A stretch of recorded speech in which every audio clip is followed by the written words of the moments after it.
just got back from watching Justice League, and this is our review of the film. So, first of all, we like the film. You love the film. I like the film. It was fantastic, and so what we can do is we'll go through each character of the film to review it, and then we'll do it that way. Yeah. Okay. So let's first start with Batman: The Dark Knight. What did you think? Ben Affleck. I thought he did great. The one thing that I love about this Batman, as opposed to the Nolan trilogies and Christian Bale's Batman, is that was more grounded in like realism. Like, what if a man became Batman? This is how it would be. Right. With this Batman, you're getting the Justice League animated series Batman. You're getting the comic book Batman. You're getting him as a detective, him as a leader. I love his interaction with Wonder Woman, how he feels about Superman. And there was even a scene in the film, I thought about this, and I whispered to you, when he did this, I said, see, he's still a loner. Yeah. That's still Batman. Like, he's still alone. Like, he works within the team, but then he does stuff on his own too, Yeah. But just his gadgetry, how he takes out, the parademons and all that. Yeah. I thought it was awesome how he did all of that. Yeah, I liked Batman too. I really liked him as Bruce Wayne in this movie. And I thought we saw a lot of him as Bruce Wayne, and I really liked it. And so I really liked Batman, all of his gadgets and everything like that. You really got a sense of who he was. And so, I thought Batman was really strong. On to Cyborg. Cyborg was great, and he actually exceeded my expectations. It was Ray Fisher's first time, on the big screen, and he did wonderful. Now, he was really serious, but at the same time, he had a lot of heart into the film. His relationship with his father, how the injury affected him emotionally, but he still wanted to be a hero. He still wanted to help, even though he was dealing with all this pain. And I thought that Ray Fisher did a wonderful job of bringing that through. Yeah, with Cyborg, I think that he was the most human, which, is crazy because obviously he's Cyborg. He's mostly a robot, but he was the most human to me. You really got a lot out of him. And, he's a great actor, portraying that, this being his first film. He did an amazing job. He was one of my favorites. And his chemistry with the group was awesome as well. And he looked good too. Yeah, and he looks good. And I liked how at the end with the cyborg, when he I loved that. Mean when he was the real cyborg? When he was the real cyborg. Yeah, when from the comics. From the comics. Yeah. With the red circle. Right. Yeah, people were complaining about that. Where got that? But he got it. But he's changing, as he's becoming more and more integrated with his machine self. He's also developing more weapons. He's realizing that he can do more things, that he can integrate into technology. All that even though it was in a long film, they did a good job of the time that they had with him to show that. Oh yeah, definitely. Loved Cyborg. And I don't know if you noticed this, but that he's able to bring up maps, digital maps of things. Yeah. When he had the world and he was trying to find out where Steppenwolf was at, when he was gonna talk to the group, it was in a robotic voice, and he had to remember, oh no, I can't, because he's always fighting the machine side of himself. Right. That the machine is trying to take over more than the human side. Yeah. And he caught himself. He caught himself speaking in that robotic way, and he caught himself. And he said, "Oh, I'm sorry," and then he went more in a human voice. Yeah, I noticed that too. That was good. Yeah. Aquaman. Aquaman. Look, Jason Momoa. He did good. He was fantastic. I thought his character was a little underwhelming. I thought that, to be honest with you, I saw a lot of what he did in the trailers. Yeah, I was gonna say that too. They could have gave him more, and I think, but you know what? Also, when it comes to Justice League, you have to give it a fair shot because a lot of Avengers. There was a lot of solo movies before Avengers, building up to that. They didn't have to explain a lot of backstories for those characters. Right here, you do because Aquaman hasn't had a official introduction yet. That's true. So yeah. yeah, they had to kind of add that in there, you know. Right. And 2, with Warner Brothers wanting it to be only 2 hours. Yeah. That was their fault on that. It could have been much longer than that. Yeah, and what I would say with that about the 2-hour length is that I wanted more. That when it was over, I was like, this could keep going, you know, because I know that, you know, the critics, you know, bashed this movie and everything like that, and I know that they gave it a really bad Rotten Tomato score, but at the same time, like, I didn't feel that way. And when I saw the film, I wanted it to go, I couldn't get enough of it, because here's the thing, I love Justice League, the animated series, the Unlimited, Flashpoint Paradox, you know, all the animated series with Justice League. I loved it. This was Justice League animated in live action. Yeah. Now think about that. People have always been saying this was the criticism for years before this movie came out, is I wish it was more like the animated series. I wish it was more like the cartoon. Yes.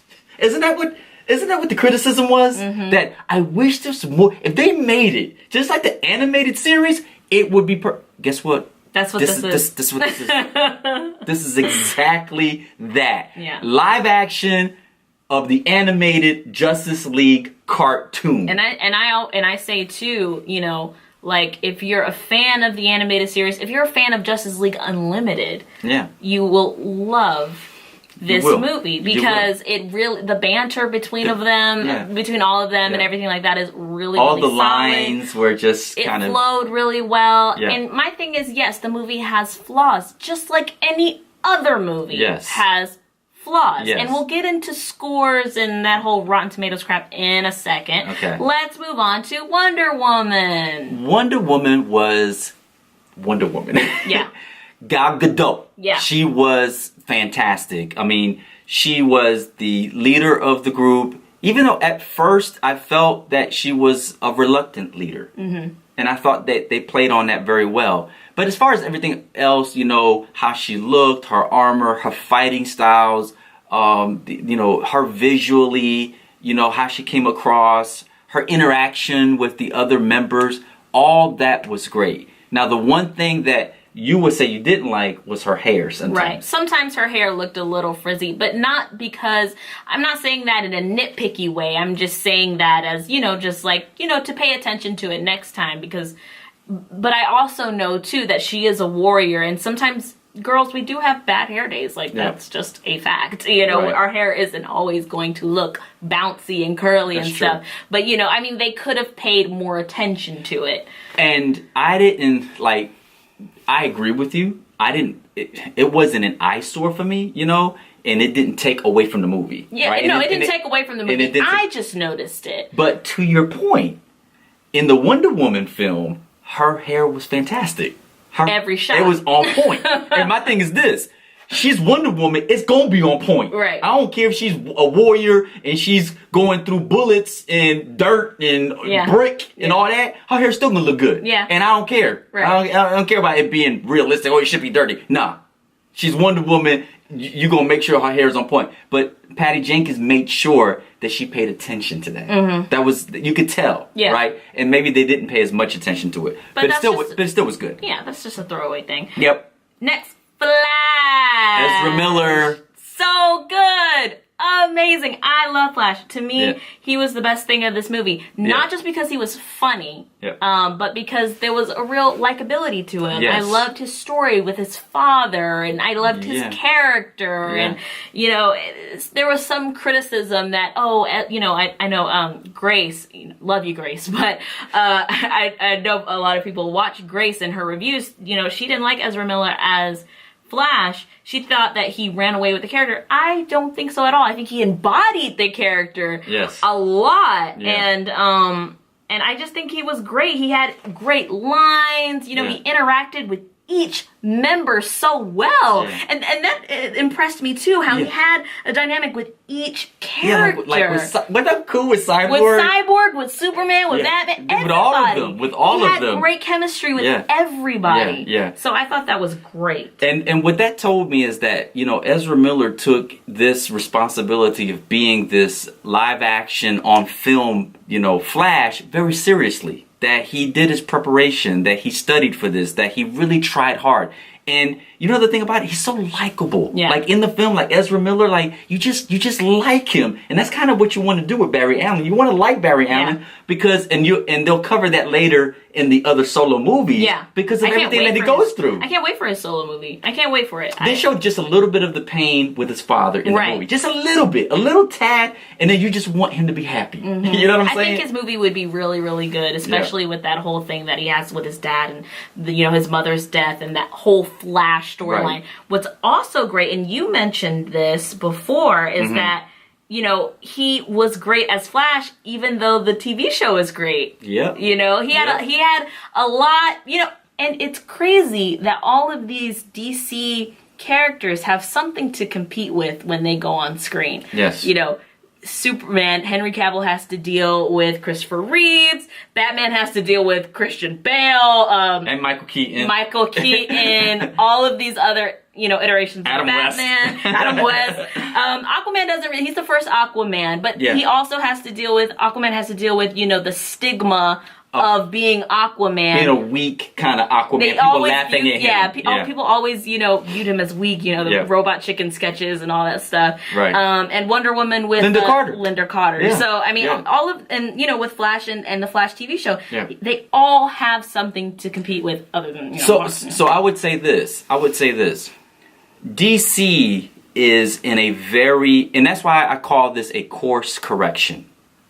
And in a course correction, small flaws are going to be exposed in the short term, but it's going to give huge dividends in the long term, right? So that's what a course correction does. It exposes some things, but all for the betterment and, of the film. And not only of the film, but of the whole industry, of the DC universe and of Warner Brothers continuing to make these comic book movies. That's what that course correction does.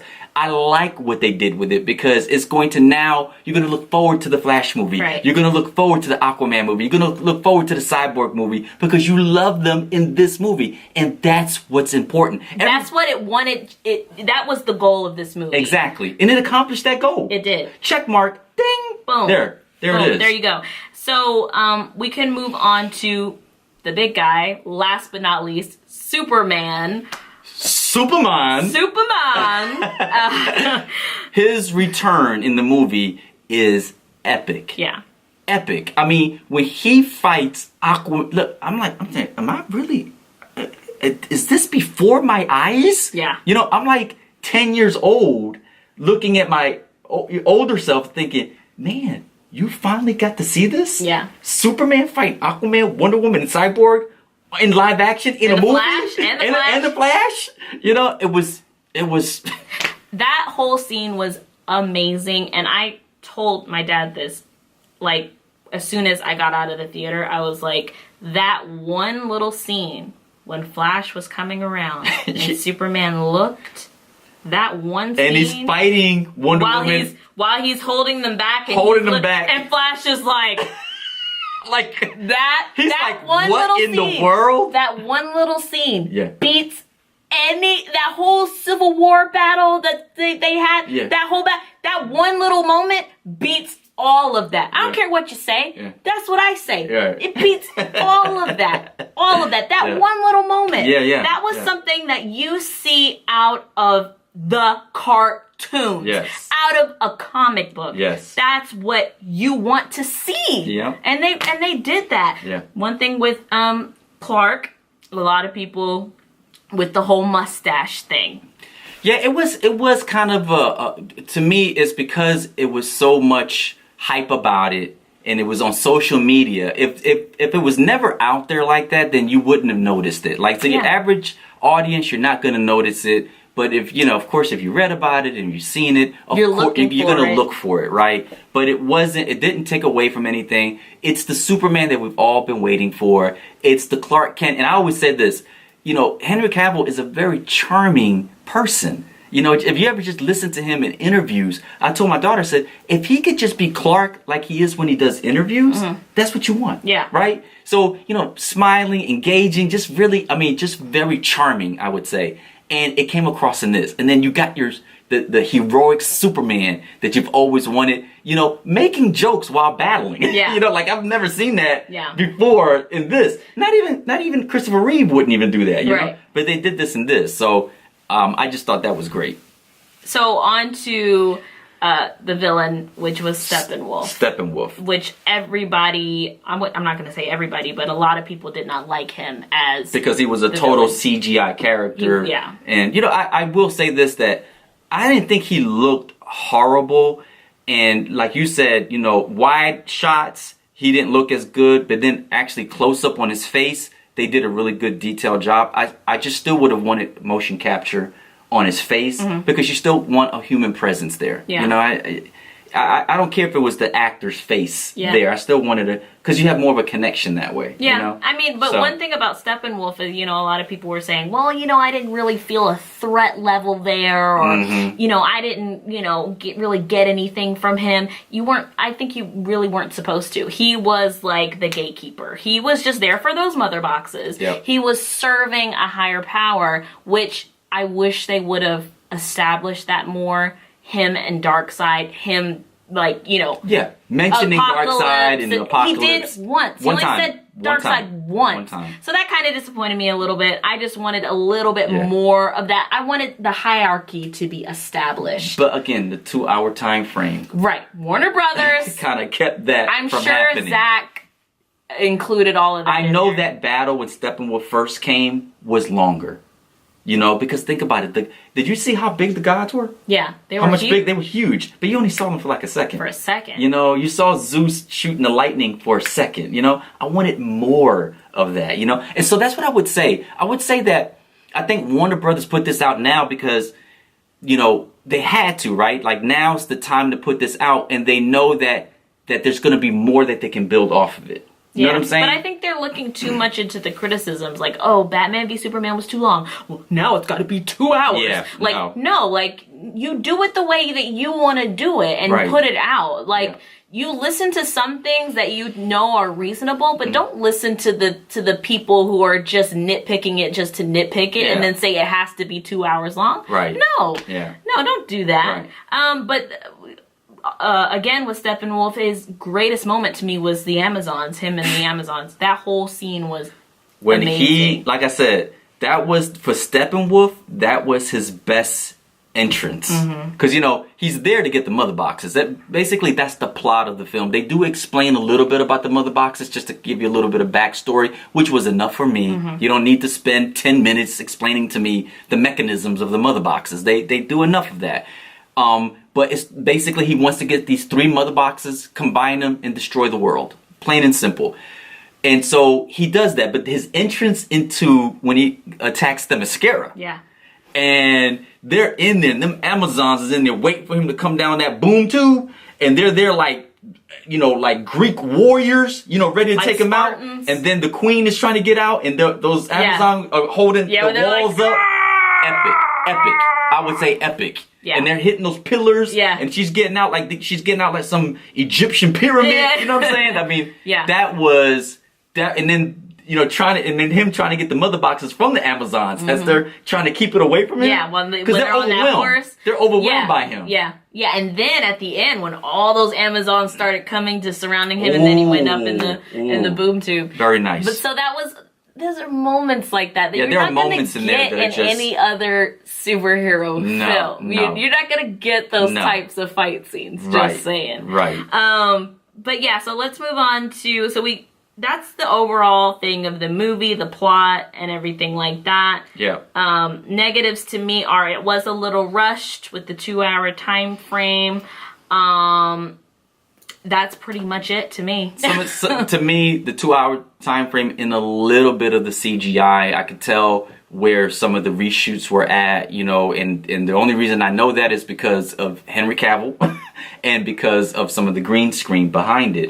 But understandably, they had to do that. Now, I would say this, that the criticism for CGI for this film, or even some of Zack Snyder's film, because this is not the first time that Zack Snyder was criticized for his CGI. Now, you could say whatever you want about Batman vs. Superman. Now, I agree with Henry Cavill that it was a niche movie, meaning that it's only for a selective group, right? For a small group of people. I agree with that. I'm in that small group. But you can't complain about the way that film looks. Can you? I mean... even Man of Steel. Man of Steel, I mean, visually is... It's up there. It's up there, man. I mean, and Batman vs. Superman, visually, it's up there. Now, you could say that it was overly plotted. I agree with you on that. It was overly plotted. Didn't have an ounce of humor in it. Yes, I agree with you there as well. But, so if you're going to criticize him for his visuals in those two films, and they were fantastic, I know you're gonna kill him in this because there was some reshoots done with another director. Yeah. So, you know, he's not gonna win that battle there. But overall, the positives outweigh the negatives, and that's what you want to do when you go into a superhero film. You're not looking for a Picasso. And I've listened to some of the reviewers out there, some of the YouTubers out there review the film. Some of them I agree with, some of them I don't. But I would say this, that if the positives outweigh the negatives, give it a fresh. Rotten Tomatoes ain't doing that. You can give it a fresh, you know what I'm saying? You can tilt more towards the fresh than you can the negative, Well, let me just say this about the Rotten Tomatoes score. Of course, I don't think it's fair, and I do have a theory as to why certain people gravitate towards the Marvel films more. I really think that it's the plot devices that Disney uses that really draws people into the Marvel films and even other films too, by giving you what you want. Subconsciously, you know the story, or subconsciously, you know what's going to happen. And when they give it to you, you have a positive reaction, right?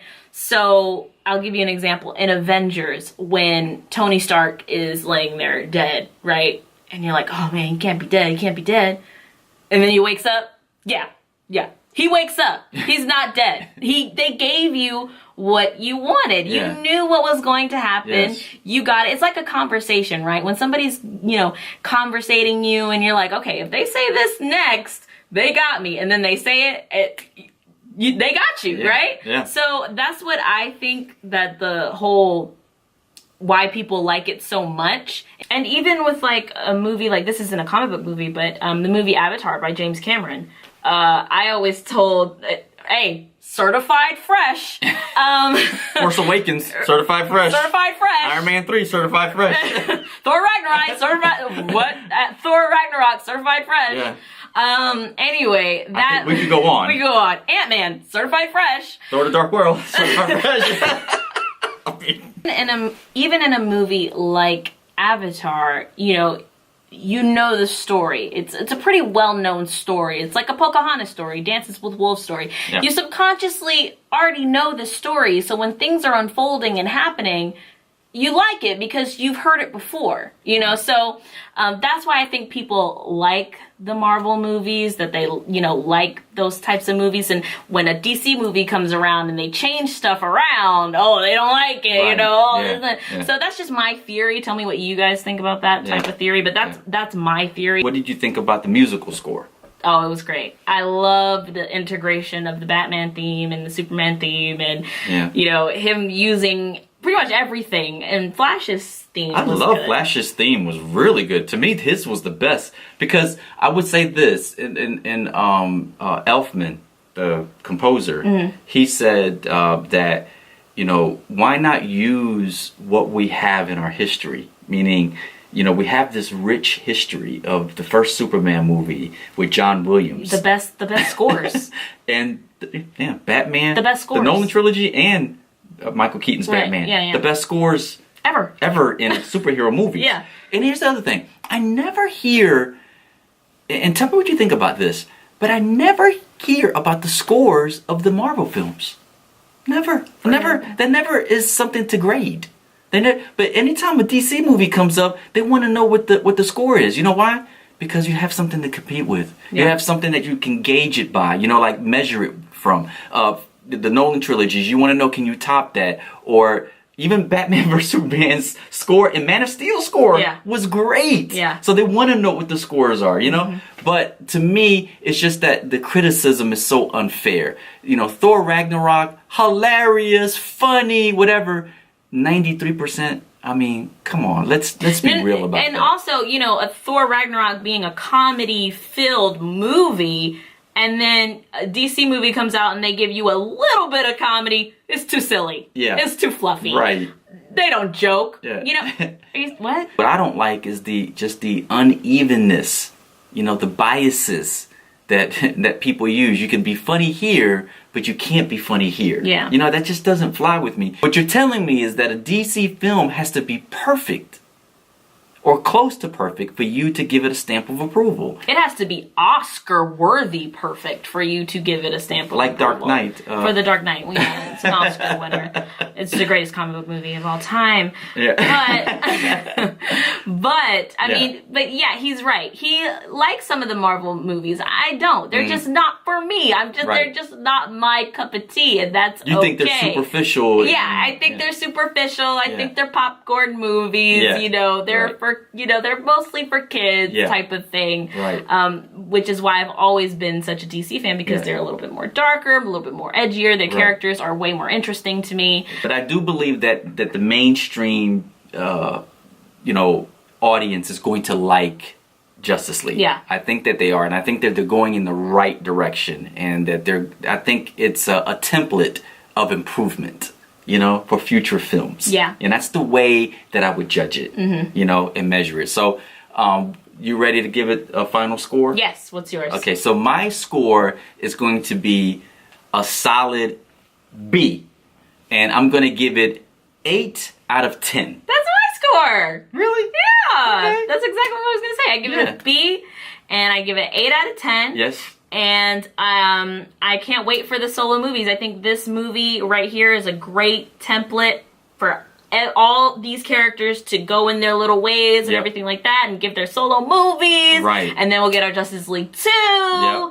And it'll be awesome. But tell us what you guys thought of this movie. If you've seen the movie, tell us what you guys thought about it. What are the positive, the negatives that you thought about it. Yes. Also, tell me what you think about my theory about the whole, like, is that, if you're a Marvel fan, does that ring a bell to you? And make sure to like, subscribe, and share. And all y'all have a good day or a good night. Bye.